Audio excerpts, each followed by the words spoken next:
Halloween, de plus en plus populaire. Un bonbon ou un sort. De plus en plus d'enfants français s'époumonnent en lançant de maison en maison cette phrase traduite du célèbre « Trick or treat » américain, véritable slogan d'Halloween, fêté par beaucoup aujourd'hui. Notons toutefois que la vraie date est traditionnellement le 31 octobre, soit demain. Cette fête celtique d'origine irlandaise, popularisée aux États-Unis, s'implante en effet progressivement dans l'Hexagone, au point que le petit Nathan, 7 ans, a bien retenu l'imminence d'Halloween, la fête de la citrouille, mais reste quoi lorsqu'on évoque avec lui la Toussaint. Toute la journée, il y a donc fort à parier que vous verrez défiler des groupes d'enfants déguisés en vampires, sorcières et zombies, vous menaçant de vous transformer en crapaud si vous n'accédez pas à leurs requêtes, c'est-à-dire leur fournir grosso modo leur poids en friandises. Selon l'étude Odoxa pour Le Parisien, aujourd'hui en France, 29% des Français comptent y participer. C'est le cas de Nicolas, papa de Léa et d'Antoine, 12 et 8 ans, qui les accompagnera lorsqu'ils iront frapper aux portes de leurs voisins d'immeuble avec leurs paniers. On le fait depuis 2 ans. Je constate que, la première année, mes voisins n'avaient pas trop prévu de bonbons. Ce n'était plus le cas l'année dernière.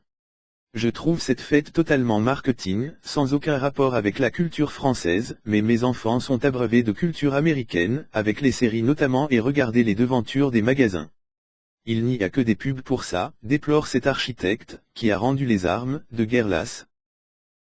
Déguisement de princesse. Amandine prévoit, elle, un goûter pour sa fille de 8 ans et ses petites copines, avec maquillage terrifiant et gâteau en forme de monstre. C'est plus amusant pour les enfants que d'aller fleurir les tombes des morts, non. Comme beaucoup, cette mère de famille confond Toussaint, la fête de tous les saints, le 1er novembre, avec le jour des défunts, dédié au souvenir des morts de la famille, le 2 novembre. Si l'étude montre que, pour les Français, Halloween est surtout un événement destiné aux plus jeunes, des ados le fêteront aussi à leur façon. Gabriel, 17 ans, organise ainsi chez lui une soirée cinéma avec musique et films d'horreur. J'ai déjà regardé des tutos maquillage pour ressembler à un mort-vivant, précise sa petite amie.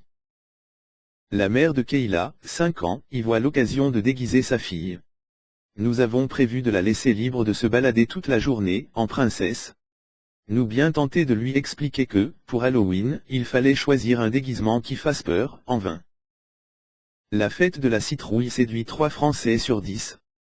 Trop marketing, trop américaine, de mauvais goût, c'est peu dire qu'Halloween, importé des États-Unis dans les années 1980, ne fait toujours pas l'unanimité. Mais, 3 Français sur 10 comptent participer à la fête, ce qui fait tout de même beaucoup de monde, souligne Céline Braque, directrice générale d'Odoxa. Avant tout destinée aux enfants pour 80% des sondés, la fête est jugée amusante, 59%, populaire, 54%, et, dans une moindre mesure, 39%, comme une occasion de dédramatiser la mort. Les jeunes sont les plus enthousiastes et entraînent leurs parents, alors que les plus anciens reprochent à Halloween de supplanter la Toussaint, pointe Céline Braque. Halloween, la païenne, va-t-elle détrôner la fête des morts ?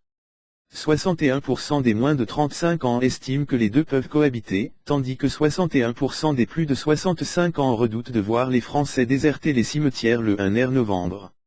Dans les faits, le rite n'est déjà plus suivi de façon très assidue.